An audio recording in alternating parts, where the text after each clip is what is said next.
5 dos principais líderes de milícias do Rio de Janeiro são presos em operação do Ministério Público. Tribunal Regional Federal da Primeira Região condena agentes públicos por improbidade administrativa.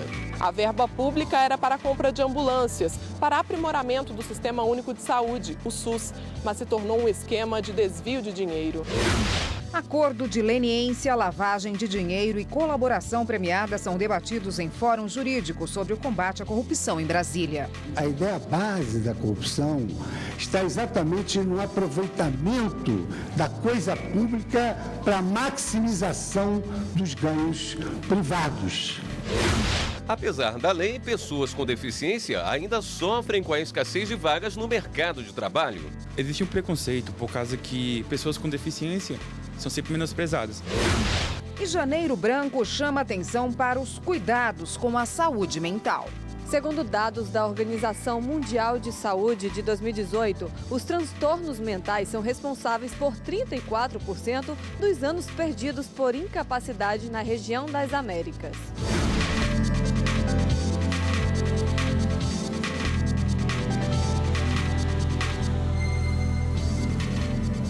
Olá, boa noite. Boa noite.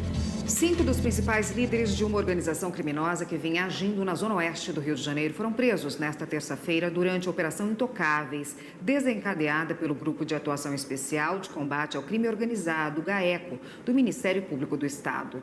2 dos detidos são oficiais da Polícia Militar. No grupo estavam o Major Ronald Paulo Alves Pereira, o Major Ronald, o Tenente Reformado Maurício Silva da Costa, o Maurição, além dos civis Laerte Silva de Lima, Manuel de Brito Batista, o Cabelo, e Benedito Aurélio Ferreira Carvalho, o Aurélio. Os policiais buscam capturar 8 integrantes do grupo considerados foragidos, inclusive Adriano Magalhães da Nóbrega, o Capitão Adriano, também considerado homem forte da organização. Nesta terça-feira foram cumpridos mandatos de busca e apreensão nos endereços dos denunciados. A operação contou com o apoio das polícias civil e militar. E o Conselho de Sentença da Auditoria Militar do Tribunal de Justiça do Rio condenou 6 oficiais da Polícia Militar e ex-administradores do Fundo de Saúde da PM. Eles foram acusados de terem realizado, em 2016, uma licitação fraudulenta para a compra de 18 mil kits de substrato fluorescente que seriam destinados ao Hospital da Polícia Militar de Niterói. De acordo com a denúncia, os acusados receberam da empresa vencedora da licitação propina de 10% do valor da compra e o esquema teria causado um prejuízo de pelo menos R$2 milhões. As penas variam entre 8 anos e 4 meses e 8 anos de prisão. Também há acusado o ex-comandante do Estado-Maior da PM, Coronel Ricardo Coutinho Pacheco, foi absolvido no julgamento que teve a duração de mais de 8 horas.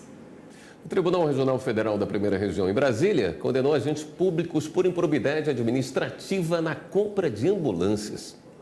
Para a terceira turma do TRF da Primeira Região, ficou devidamente demonstrada nos autos a atividade ilícita praticada pelos agentes públicos no município de Novo Repartimento, no Pará.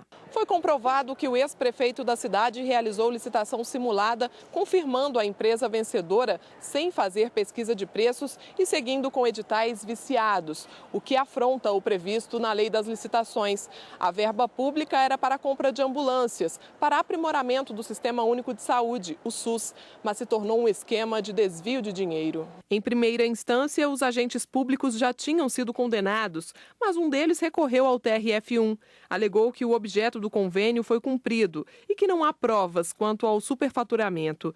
O Ministério Público Federal também apresentou recurso pedindo pagamento de indenização por danos morais coletivos. O tribunal decidiu manter a sentença da condenação de primeira instância.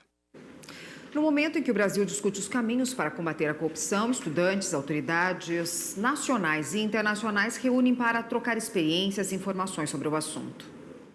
O acordo de leniência, a lavagem de dinheiro e a colaboração premiada foram alguns dos temas debatidos no terceiro Fórum Jurídico sobre o combate à corrupção. A corrupção é causa de morte social. É por isso um crime grave. O objetivo é debater o papel da justiça e da população nas ações contra a corrupção. A ideia base da corrupção está exatamente no aproveitamento da coisa pública para a maximização dos ganhos privados. Os diretores da Odebrecht estão prestando depoimento à Justiça colombiana. As oitivas são realizadas por videoconferência no Ministério Público Federal em São Paulo e acompanhadas pela Força-Tarefa da Lava Jato no Estado. Estão sendo ouvidos os réus colaboradores Luiz Antônio Bueno Júnior, Luiz Antônio Mameri e Luiz Eduardo da Rocha Soares. Eles relatam que a companhia teria pagado propina para realizar obras na Colômbia, entre elas a seção 2 da Rota do Sol, projeto de uma nova estrada entre a capital, Bogotá, no centro do país, e a costa atlântica, onde ficam as praias do norte colombiano. A Força-Tarefa da Lava Jato em São Paulo foi destacada pela Secretaria de Cooperação Internacional da Procuradoria-Geral da República para fiscalizar os atos processuais relativos à cooperação estabelecida no último dia 8 entre o Ministério Público Federal brasileiro e a Justiça colombiana. E o cirurgião plástico Wesley Murakami, acusado de deformar o rosto de pelo menos 30 pacientes no Distrito Federal e em Goiás, foi solto pela Polícia Civil do DF. Ele estava preso temporariamente desde dezembro do ano passado para a coleta de provas. O médico não pode exercer a profissão em todo o território nacional por tempo indeterminado até o julgamento de processo ético. Foram 3 anos aplicando um quimioterápico no rosto. O medicamento usado no tratamento contra o câncer foi para amenizar o resultado de um procedimento estético. Fui lá para tirar as marcas de espinha e ele me passou esse procedimento que não tem aplicação para marcas de espinha. E depois que eu fiz o procedimento com ele, acreditando que ia me ajudar no que eu queria, né? Ele deformou meu rosto, deixou deformado mesmo e nem sequer ele explicou que o material era de aplicação permanente, não tem como tirar o material do rosto. O empresário passou por uma bioplastia facial. A técnica usa o polimetilmetacrilato, o metacril, mais conhecido como PMMA. Os efeitos desse preenchimento são irreversíveis. A recomendação é que seja utilizado em casos específicos e aplicado apenas por dermatologistas ou cirurgiões plásticos. Alexandra é uma das 30 vítimas de Brasília e Goiânia que acusam o médico Wesley Murakami de procedimentos mal feitos. Ele foi preso no final de dezembro na capital de Goiás e solto na semana passada. O médico continua sem poder exercer a profissão por decisão do Conselho Regional de Medicina do Distrito Federal até que o caso dele seja analisado definitivamente. O CRM não comenta os próximos passos porque o caso de Murakami segue em sigilo. O órgão se baseia em lei de 1957, que determina como as denúncias contra médicos devem ser conduzidas. Quando nós recebemos uma denúncia, inicialmente nós instauramos um procedimento prévio e sumaríssimo, chamado de sindicância. Esse procedimento não é punitivo, ou seja, o objetivo dele é apreciar a denúncia em si. Um conselheiro é designado como sindicante, ele vai analisar esses fatos, vai abrir a oportunidade do denunciado se manifestar por escrito e vai produzir um parecer.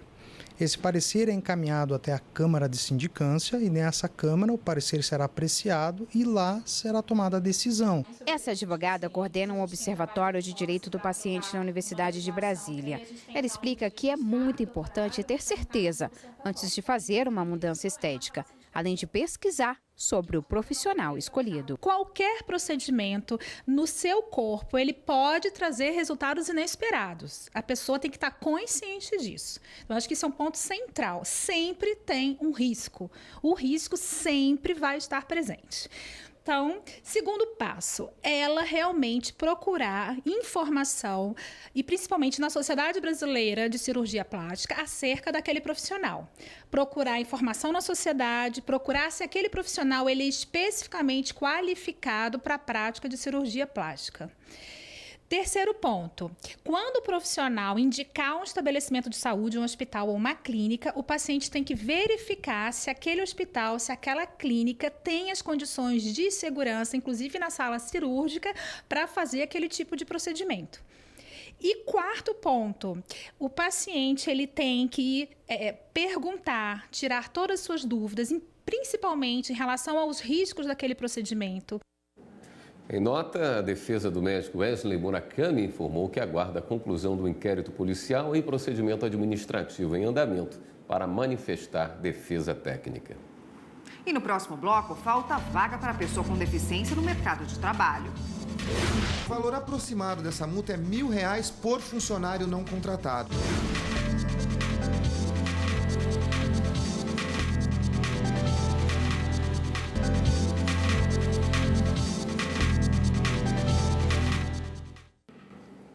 Apesar de ser determinado por lei, muitas empresas não oferecem vagas para pessoas com necessidades especiais. Segundo dados do IBGE, mais de 45 milhões de brasileiros têm alguma limitação física ou mental e apenas 1% trabalha de carteira assinada. O diagnóstico de esquizofrenia e ansiedade generalizada veio quando Josué Caleb tinha 20 anos. Para controlar a doença crônica, durante 5 anos, fez vários tratamentos médicos. Só depois disso, recebeu alta para voltar a trabalhar. Foi aí que começou outro grande desafio: vencer o preconceito e conseguir um emprego.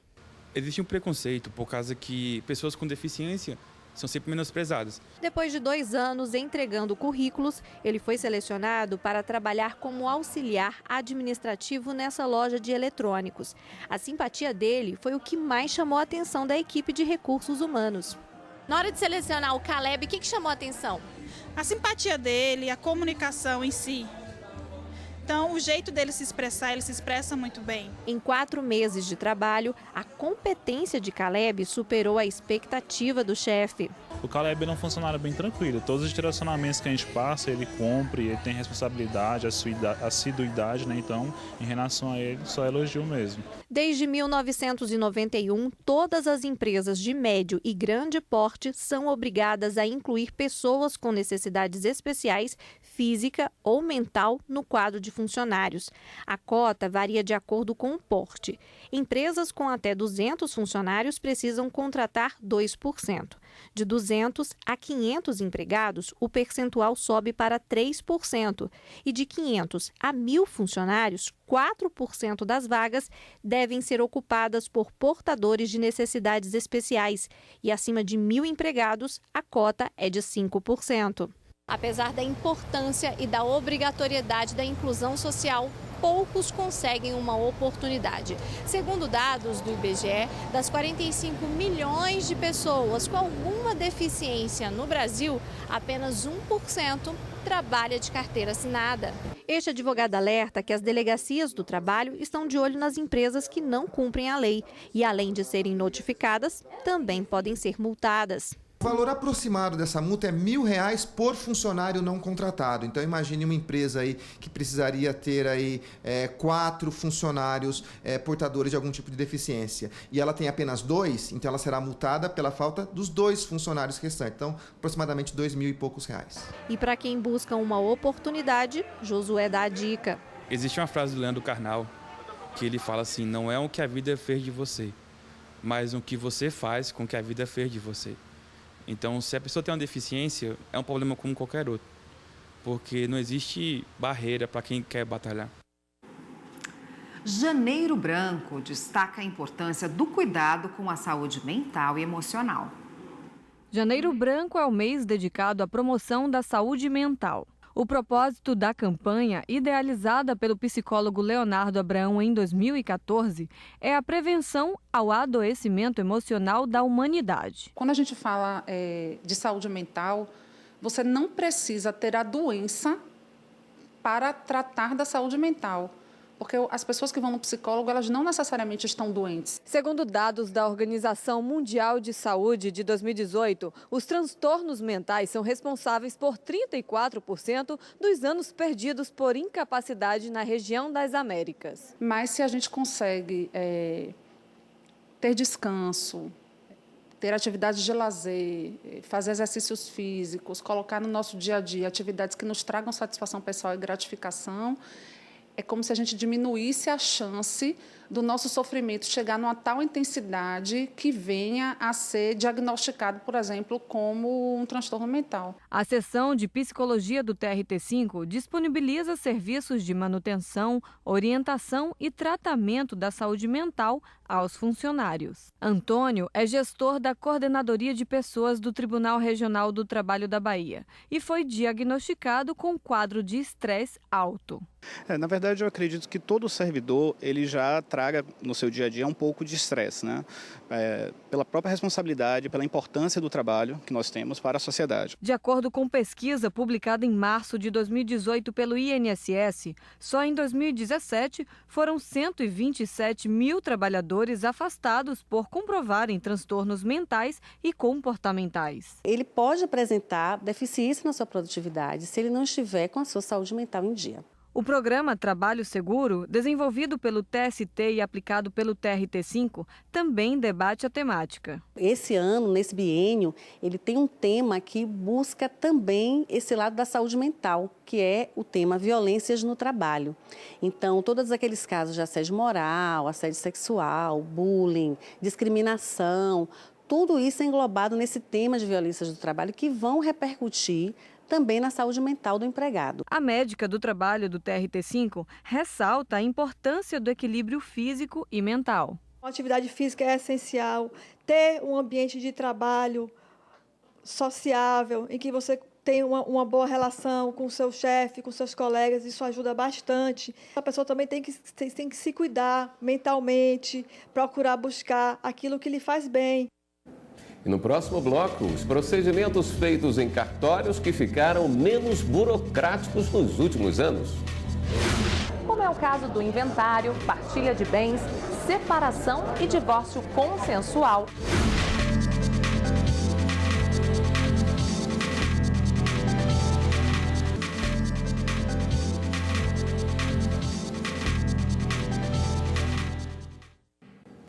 O Superior Tribunal de Justiça decidiu que cabe à Justiça Militar processar e julgar crime praticado por um comandante em atividade contra patrimônio sob administração militar antes da Lei 3.491 de 2017 ter entrado em vigor.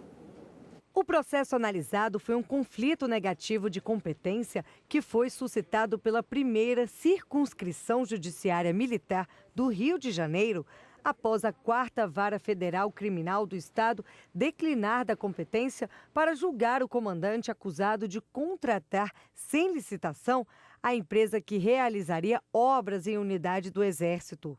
O juízo militar entendeu que, como a lei penal não pode retroagir, a aplicação de novos fatos anteriores à vigência da nova lei só seria possível quando a nova norma traz mudanças favoráveis à situação do réu.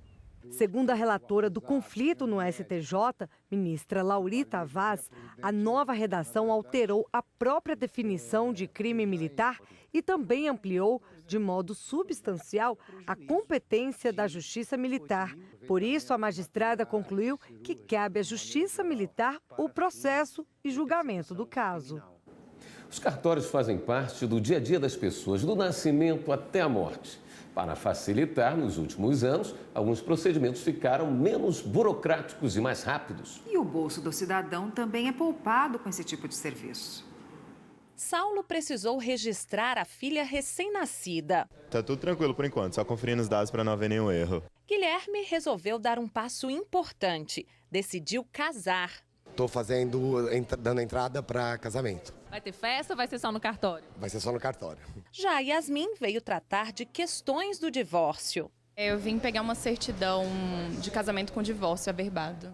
Para fazer tudo isso, eles precisaram dos serviços de um cartório de registro civil. Os cartórios estão presentes na vida do cidadão o tempo todo, desde o nascimento até a morte. Depender desses serviços já foi mais complicado, demorado e menos seguro. Antes nós tínhamos livros, né? Livros físicos, livros grandes, assim, quase o tamanho de uma pessoa, né? Escrito à mão, então assim, era bastante complicado. Você procurar, se uma pessoa está dentro daquele livro ali, tinha que sair procurando de folha em folha, né? Então isso era bastante complicado.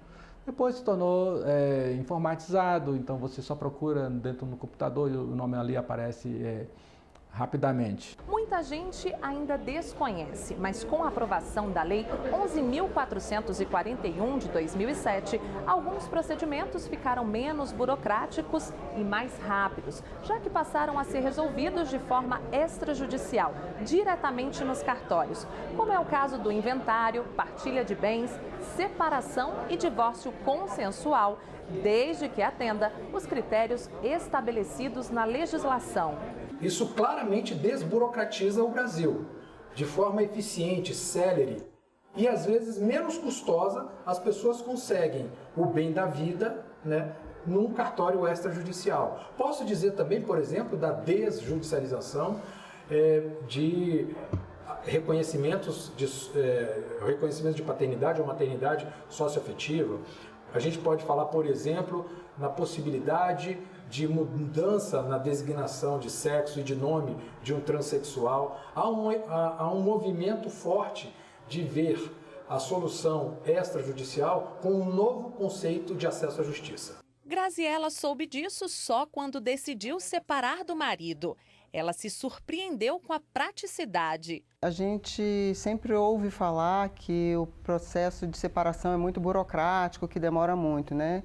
E foi uma surpresa muito grande para mim quando eu soube que, pela minha condição de ter filhos maiores de idade e ter sido consensual, que eu poderia fazer a separação no cartório. Uma outra lei também facilitou a vida do cidadão. Aprovada recentemente, em outubro de 2018, a Lei 13.726 dispensa o reconhecimento de firma e a autenticação de documentos em órgãos públicos. Uma forma de dar mais agilidade também na prestação dos serviços públicos. A norma, além de deixar os procedimentos mais simples, também poupa o bolso do cidadão. É que para cada tipo de serviço realizado em cartório, existe um custo.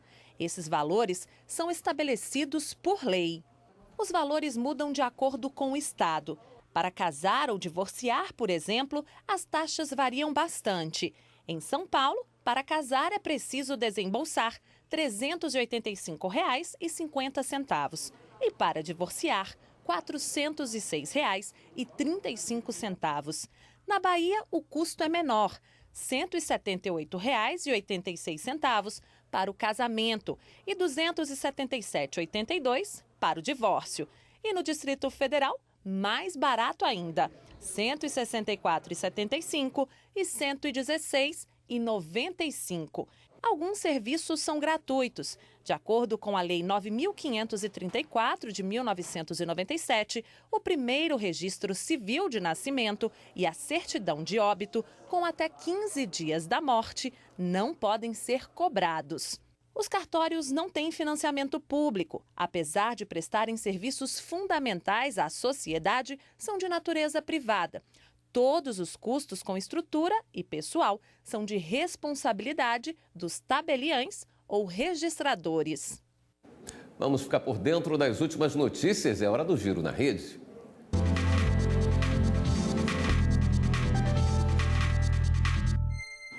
E a repórter Fernanda Porto é quem está hoje lá na redação do Jornal da Justiça e vai nos atualizar sobre essas últimas notícias. Boa noite, Fernanda. Oi, Érica, boa noite para você, boa noite, William, boa noite para você que nos acompanha em casa. A gente começa o giro de hoje falando que em São Paulo, os eleitores das cidades Cajamar, Lagoinha e Macaubal terão de ir novamente às urnas para escolherem os novos prefeitos. A determinação é da Justiça Eleitoral, que marcou a votação para o dia 17 de março.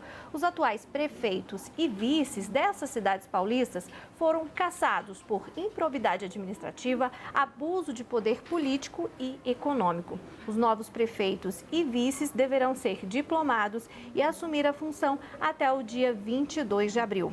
Mudando de assunto, o Ministério Público Federal apresentou a primeira denúncia nas investigações da Operação Topic, que apura fraudes em licitações e desvio de dinheiro público na prestação de serviço de transporte escolar em várias cidades do Piauí e do Maranhão. A operação foi deflagrada em agosto do ano passado e 22 pessoas foram presas. Essas pessoas são empresários e funcionários públicos. Agora, a denúncia é sobre a conduta desses investigados presos. E na Paraíba foi marcado para o dia 28 de fevereiro o júri popular do caso Rebeca. O ex-padrasto da vítima, Edivaldo Soares da Silva, será julgado no Tribunal do Júri da comarca de João Pessoa. Ele é acusado de estuprar e matar a ex-enteada Rebeca Cristina Alves Simões, que na época tinha 15 anos. O corpo da adolescente foi encontrado em um matagal em julho de 2011. E ainda falando sobre crime, mas agora na esfera ambiental, 2 pessoas foram condenadas no Rio Grande do Sul por estarem com grande quantidade de peixes ameaçados de extinção. O caso aconteceu em março do ano passado. As 2 pessoas foram flagradas com mais de 300 quilos do pescado de tubarão da espécie cação-anjo e mais outros 600 quilos de pescado fora das condições de consumo e sem licença sanitária. Agora o recado para você que está em casa. Quer rever alguma de nossas reportagens? É só acessar nosso canal no YouTube. Digita lá TV Justiça Oficial. Érica, William. Obrigada, Fernanda. Esta edição do Jornal da Justiça fica por aqui. Uma boa noite para você. Continue agora com a programação da TV Justiça e a gente se vê amanhã. Até lá!